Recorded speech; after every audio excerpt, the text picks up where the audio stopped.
సాధింపులు చేయవండి అంటే నమ్మడానికి ఎవరున్నారంటున్నా. అన్ని దుర్మార్గమైనటువంటి కక్ష సాధింపుల చర్యతోనే ఈ 6 మాసాలు ప్రయత్నం చేస్తున్నారు మీరు. 4వ తారీఖున మే 4వ తారీఖున అనుకుంటా అధికారంలోకి వచ్చింది. ఆ రోజు నుంచి ఈ రోజు వరకు కక్ష సాధింపులు తప్ప అభివృద్ధి లేదు, సంక్షేమము లేదు. టోటల్గా కక్ష సాధింపులే. ఇళ్ళ మీద దాడులు చేశారు, హత్యలు చేశారు, అఘాయిత్యాలు చేశారు, ప్రాపర్టీస్ ధ్వంసం చేశారు. ఊళ్ళు ఖాళీ చేసి వైఎస్ఆర్ కాంగ్రెస్ పార్టీ కార్యకర్తలు వేరే గ్రామాలకు వెళ్ళి బ్రతకవలసినటువంటి పరిస్థితి వాళ్ళ రాష్ట్రంలో ఏర్పడింది. ఇది కక్ష సాధింపు కాదా అంటున్నా. ఈ రోజు కూడా నేను మనవి చేస్తున్నా. ఈ రోజు కూడా కొన్ని గ్రామాల్లో పల్నాడులో కానీ రాయలసీమలో కానీ ఈ రోజు కూడా కొంతమంది రాక ఇతర ప్రాంతాల్లో నివసిస్తున్నటువంటి ఒక దౌర్భాగ్యమైనటువంటి పరిస్థితిని కల్పించింది మీ ప్రభుత్వం కాదా, మీరు కాదా నారా చంద్రబాబు నాయుడు గారు అని ఈ సందర్భంగా నేను చెప్పదలుచుకున్నా. అంతేకాదు, ఇప్పుడన్నా చూసామండి ఐపీఎస్ ఆఫీసర్లు ఎవరు వీళ్ళందరూ చంద్రబాబు నాయుడు గారిని అరెస్ట్ చేసినప్పుడు ప్రభుత్వానికి సహకరించారనే ఒక డౌట్ ఉంటే దాని మీద యాక్షన్ తీసుకో, తప్పలేదు.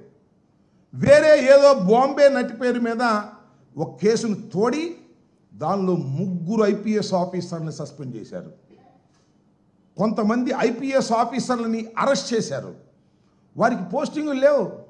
సస్పెండ్ అయిన వాళ్ళు కాదు, సస్పెండ్ కాని వారికి కూడా ఇంతవరకు పోస్టింగ్లు ఇవ్వాల.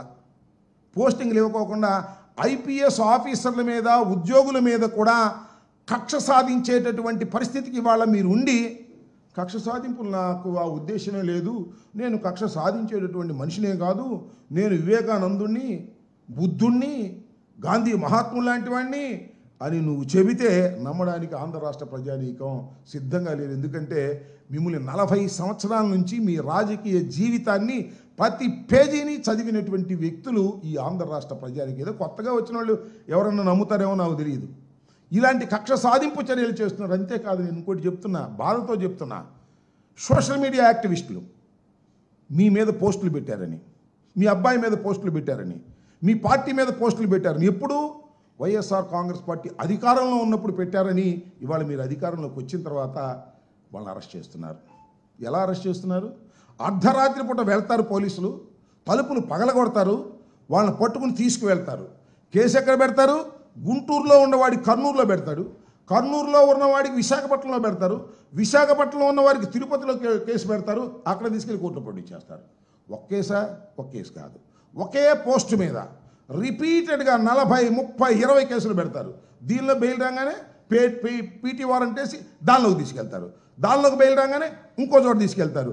నెల రోజులు, 30 రోజులు, 40 రోజులు, 50 రోజులు, 2 మాసాల వరకు కేవలం చిన్న సోషల్ మీడియా కేసులో నిర్బంధించి భయపెట్టాలి, కక్ష సాధించాలి అనే దృక్పథంతో మీరు ప్రయత్నం చేస్తూ ఇవాళ అంటారు కక్ష సాధింపు నా లక్ష్యం కాదు, నేను అలాంటి మనిషిని కాదు, నేను చాలా బుద్ధిమంతుణ్ణి, పరిపాలన దక్షుణ్ణి అని మీరు చెప్పుకోవటం, మీ పత్రికలు బాకాలు వాయించటం, అటు ఇటు. మీకు పత్రికల్లో ఒక పలుకుబడి ఉంది, మీకు మీడియా ఉంది, ఛానల్స్ ఉన్నారు, మీరేం చేసినా అద్భుతం, అమోఘం అని పొగిడేటటువంటి వారు ఉన్నారు. కాబట్టి మీరు పొగిడే కార్యక్రమాలు చేసుకుంటూ ఉన్నారు. మీ జీవితం అంతా కక్ష సాధింపులతోనే నడిచింది. అయితే మీది ఒకటి ఉందిలే, అందరూ మెచ్చుకోదగిన అంశం ఏంటంటే కక్ష సాధింపులు అంటే కనిపించవు బయటికి. మా ప్రాంతంలో చెబుతారు, మీ ప్రాంతంలో ఉందో లేదో, తడిగుడ్డలతో గొంతులు కోసేయటం, మటలు చేయటం ఉండవు, తడిగుడ్డలతో గొంతులు కోసేయటం ఏకంగా. పోస్ట్ మార్టంలో కూడా దొరకదు, ఎక్కడ కొట్టింది అర్థం కానంత ఘోరంగా కక్షలు తీర్చుకునేటటువంటి స్వభావం కలిగినటువంటి వ్యక్తి నారా చంద్రబాబు నాయుడు గారు. ఏదైనా తన అధికారం కోసం ఎంతకైనా తెగించేటటువంటి వ్యక్తి. హత్యలకు, కుట్రలకు, కుతంత్రాలకు, కక్ష సాధింపులకు, అధికారం పొందడం కోసం, పొందిన అధికారాన్ని నిలబెట్టుకోవడం కోసం ఎంతకైనా దిగజారేటటువంటి వ్యక్తి నారా చంద్రబాబు నాయుడు గారు. అలాంటి నారా చంద్రబాబు నాయుడు గారు వాళ్ళు ఏం చెప్తున్నారయ్యా, మాకు మేము కక్ష సాధింపులు చేయమండి, కక్షలు మాకు తెలియదండి, కక్షలు లేకోకుండానే చాలా సుదీర్ఘంగా పరిపాలన చేస్తామనేటువంటి దొంగ మాటలు చెప్పేటటువంటి కార్యక్రమాలు ఇవాళ నారా చంద్రబాబు నాయుడు గారు చేస్తున్నారు. ఇది చాలా దారుణమైన విషయం. అంతేకాదు, నేను ఇంకోటి చెప్తా, మా పేరు నాని గారు మంత్రిగా చేశారు.